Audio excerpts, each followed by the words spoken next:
Tu savais que l'Opéra Garnier est hanté par un fantôme? Non? Attends, je te raconte.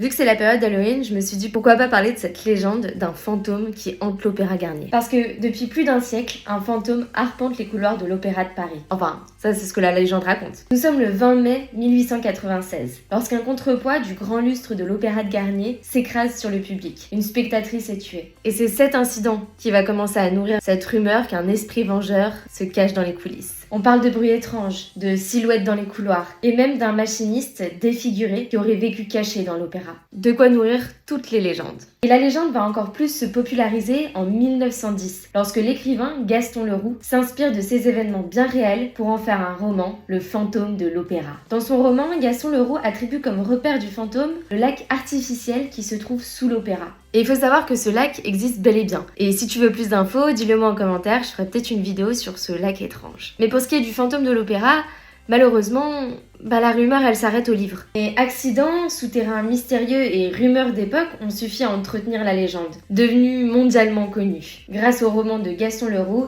et de la comédie musicale du même nom. Et personnellement, j'ai eu la chance de voir cette comédie musicale à Londres, et si elle se joue encore, je t'invite vivement à aller la voir parce qu'elle est incroyable. Enfin, ça c'est si tu vas à Londres du coup. Alors simple mythe littéraire ou fantôme bien réel, ça c'est à toi de décider.